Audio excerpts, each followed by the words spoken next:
Jessica, that's all you get.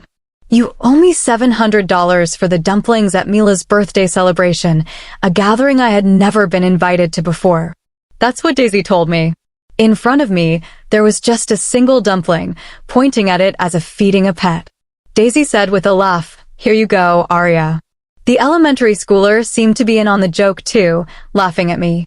Mother and daughter both mocking me with the same demonic grin completely extinguished any affection I had for my granddaughter. "I've had enough. I'll just pay the bill and head home," I said, standing up. Daisy, still smiling, waved me off dismissively. Disappointed in Arthur, who wouldn't even meet my eyes. If they wanted to celebrate with just their immediate family of 3, that's fine by me. I was willing to pay, but with that attitude, any desire to celebrate had long since vanished. "No matter what they say, I'm never getting involved again," I thought irritably as I went to settle the bill. Then someone tapped my shoulder.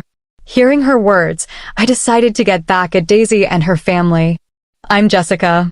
This year I turned 65, blessed with children.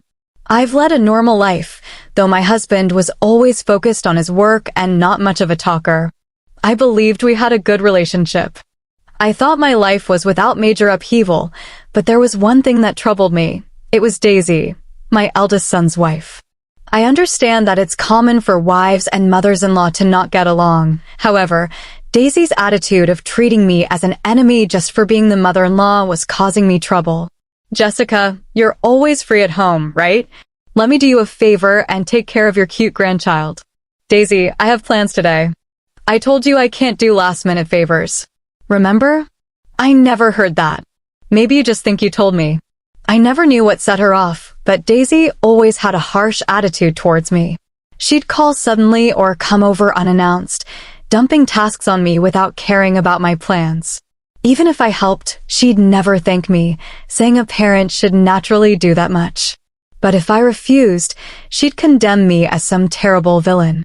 Lately, I've been finding excuses not to comply with her demands. Yet Daisy would confront me, labeling me as a heartless person, accusing me of treating her poorly or not loving my grandchild. Daisy seemed to truly despise me. The final straw was when Aria, my granddaughter, started elementary school and I was taking care of her after school. "Grandma, you're mean to Mom, aren't you?" "What? No? Why would you say that?" "That's what Mom says." "You always lie and say you don't." "Liar." Mom was crying. Apologies. Apparently, Daisy had been telling Aria that I was mean to her, and I was confronted with such accusations from Aria. I had no idea what she was talking about and tried to get the details from Aria, but Aria, seemingly taking Daisy's words at face value, just kept calling me a liar, making it impossible to have a conversation. I couldn't understand why Daisy would manipulate such a young child to dislike me. With no idea what to do or what was even happening, I was at my wit's end. When I talked to my husband, his response was just, "She's a child. She probably doesn't understand yet." He didn't seem too concerned. Consulting my eldest son, Arthur, was no better.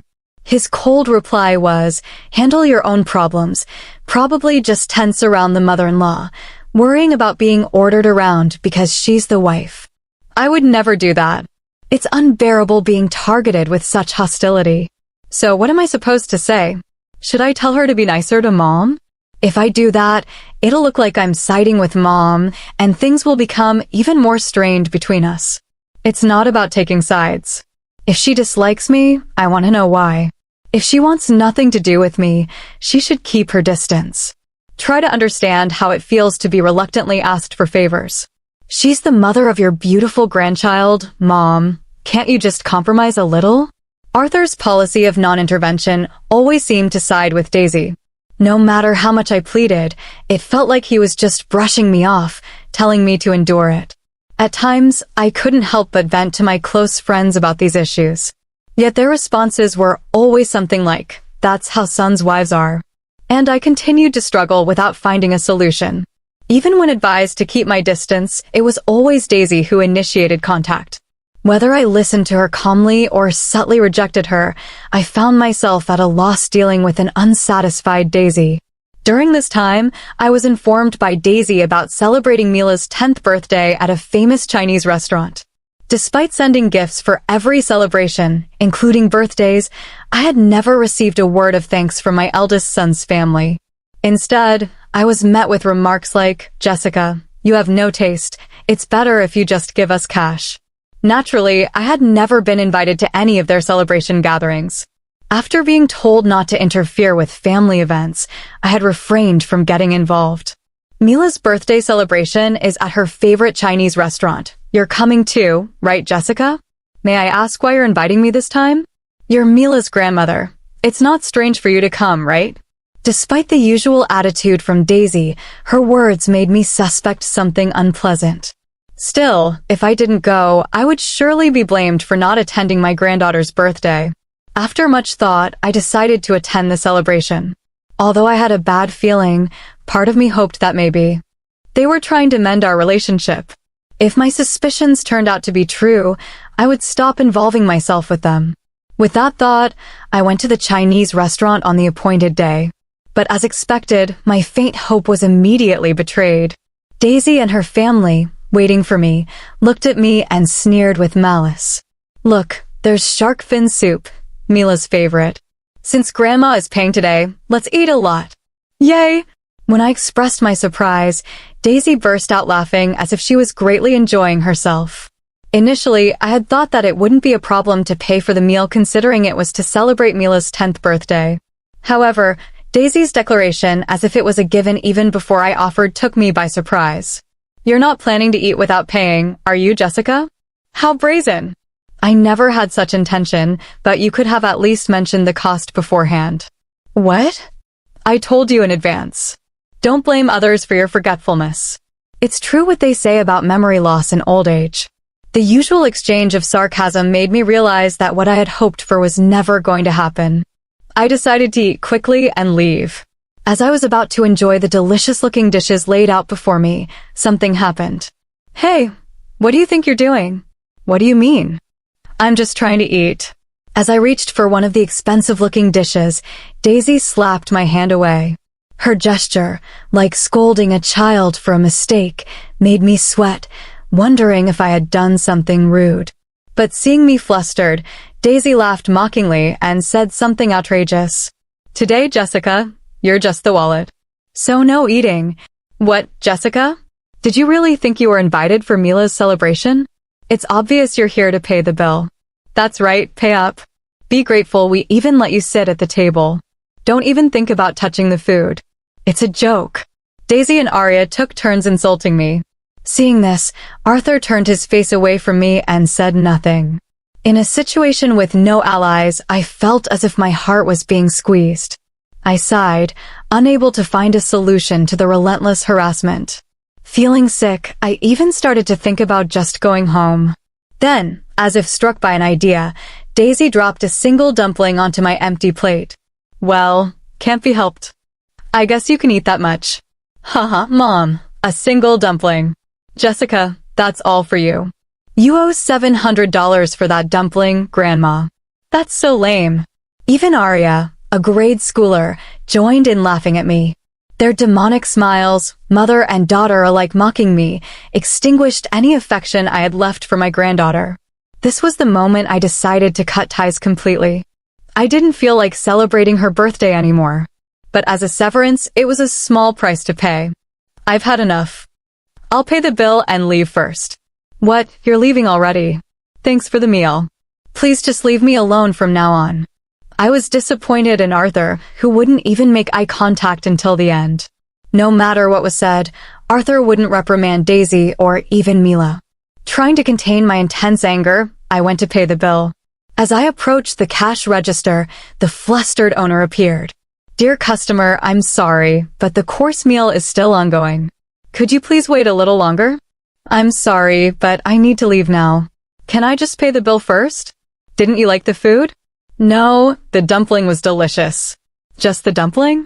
Was there something in the other dishes you didn't like?" Apparently, Daisy had reserved a course meal, and the owner was puzzled why I was leaving halfway through. So he approached me, wondering how to explain the situation.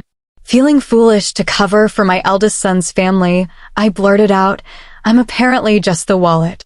Then someone tapped my shoulder from behind. It was Mila, a friend who had listened to my complaints before. "I saw everything just now. It's much worse than what you told me." "Mila, when did you get here?" "Just before you all arrived."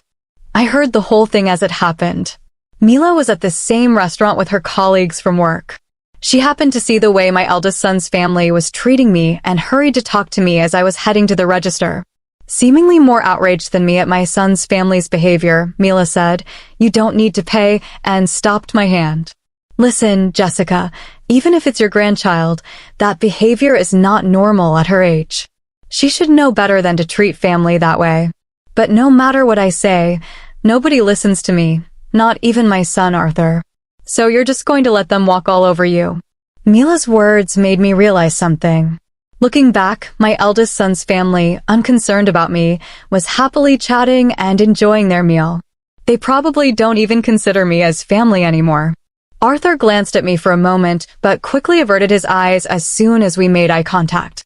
Seeing such a pitiful attitude, I felt like the person sitting there was not my son. If they don't understand words, then show them with actions. "I'll help you." "Thank you, Mila. Can I ask for a little help?" Encouraged by Mila, I felt like I had finally found an ally. The owner, sensing the uneasy situation, nodded at me as if to say he was on my side. "I'm sorry, but I only ate one dumpling." "Understood. Let's do this." Based on our explanation and the owner's decision, I only had to pay for the one dumpling I ate. It felt awkward to put out just a few bills, but the owner smiled, processed the payment, and handed me the receipt. "The rest of the bill will be paid by those who ate." "No worries. Thank you very much." In a situation with no allies, I found unexpected salvation in the kind restaurant owner and my friend. Internally, I felt that this alone was a good enough punishment for them. But after receiving advice from Mila, I wasn't planning to let their divine retribution end there. "I'm sorry and thank you so much for today. It's all right. From now on, if they treat you badly, speak up firmly, okay?" "Yes, thank you. Actually, I have another favor to ask if that's okay." I thanked Mila and made a request before watching her return to the restaurant. Then I headed home, ready to deliver a final blow to my eldest son's family the next day. When my doorbell rang, I was sure it was Daisy. I had anticipated that she would come to complain about the payment from yesterday. Sure enough, the monitor showed Daisy glaring at the camera with a furious expression, and I went to the door. "What do you mean, Jessica? Not paying for yesterday's food and drinks? What kind of reasoning is that?" "Food and drinks? What are you talking about? Don't play dumb. It's about Mila's birthday party yesterday." "That's right. You should at least pay up." Aria, who came with Daisy, was also glaring at me. As the restaurant owner had said, my son's family had to pay for themselves and were in a panic. They hadn't brought their wallets, expecting me to pay. Arthur had to run to an ATM at a grocery store. They were quite embarrassed. Aria, showing her anger, furrowed her brow and yelled at me.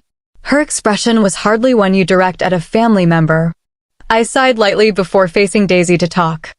"I only ate one dumpling yesterday, so I only paid for what I ate.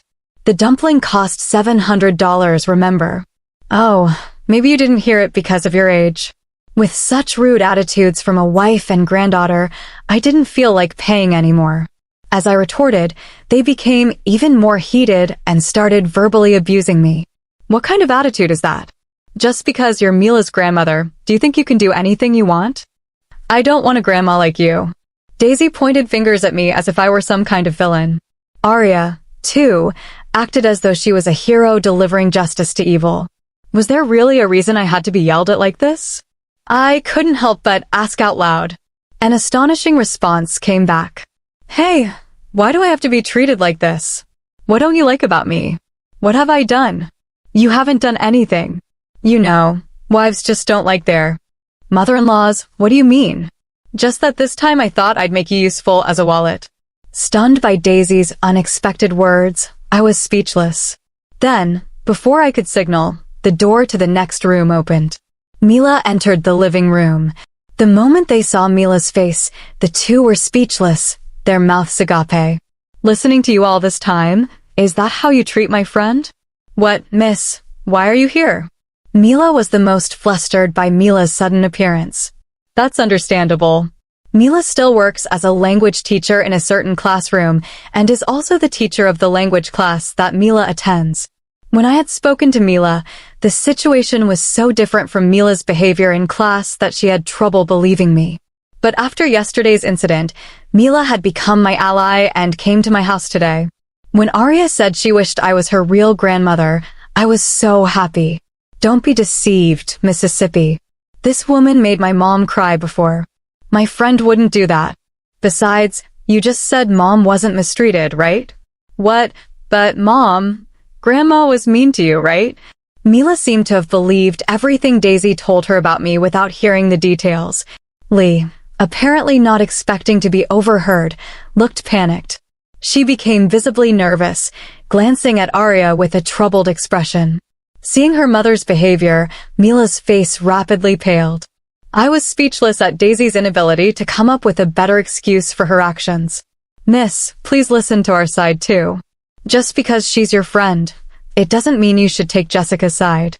But I am listening. You just said she wasn't mistreated, didn't you? Well, I couldn't just stay silent when accused like that. Daisy, always quick with words, tried to make excuses and win Mila over. But Mila was judging based on the behavior she had witnessed, not on Daisy's unsubstantiated claims. With no chance of Mila siding with them, Aria, scolded by her teacher, looked like she was about to cry. Only giving one dumpling and then expecting $700 in payment? That's no way to treat family, is it? But it was my birthday, so it's only natural for Grandma to pay. That's what Mom said. Considering your attitude earlier, those kinds of words wouldn't come out unless you really look down on someone you usually speak to your grandmother like that, don't you? Apparently, Aria was very fond of Mila and had never shown the same behavior towards me. Shocked by her favorite teacher's words, Aria seemed deeply affected. Daisy, while still glaring at me, was at a loss for words. Complaining to the teacher? How sneaky of you. It wasn't a complaint. I just happened to see what was going on. Well, I won't forgive you, Jessica. Don't think you can see your granddaughter again. Fine by me. I'd like to ask the same. Don't involve me anymore. When I retorted, Daisy left, pulling Mila's hand and looking resentful. As I watched them leave, I finally let out a sigh of relief. Seeing this, Mila patted my back. After all that, they won't be able to act so arrogantly anymore. Thank you, Mila. Sorry for always relying on you. It's fine, Jessica. They wouldn't listen to you, right? With that attitude, it's no wonder. Mila's cheerful demeanor saved me, and I was able to cut ties with Daisy and her family. It's a shame I couldn't say anything to Arthur, but I don't expect to hear anything more from Daisy. Seeing the usually confident Daisy taken aback cleared the frustration I had been carrying. Afterward, apparently Daisy and Aria got into an argument because Daisy had lied to Aria about me, leading to Mom making the teacher dislike me. Mila still couldn't be appeased, and Daisy called me to complain. Explain the situation to Mila. Is it okay for Aria to stop going to her language class? What's there to explain? Mila saw everything for herself. What more is there to say? If you admit to harassing me, then my story won't be a lie. Why? You could at least agree with me on that. No way. That's your responsibility. You should sincerely apologize to Aria. Daisy called me several times, but since she told me to stay away, I stopped answering. Arthur also called, confused about which side to take between Daisy and Aria. Disgusted with his indecisive attitude, I echoed the words once said to me, handle your own problems. Aria continues to attend Mila's class and has become much quieter since being scolded that day. Well, she was too energetic before, so maybe this is just right for her now. As a sign of reflection, I hope so. Don't worry about it, Jessica. As a teacher, I'll keep an eye on her. Thank you. I owe you so much, Mila. Don't mention it. We're friends after all, Mila said this nonchalantly. Please don't worry about it. I couldn't help but feel grateful to Mila. Next time, I plan to go out with Mila and finally enjoy the Chinese meal we missed.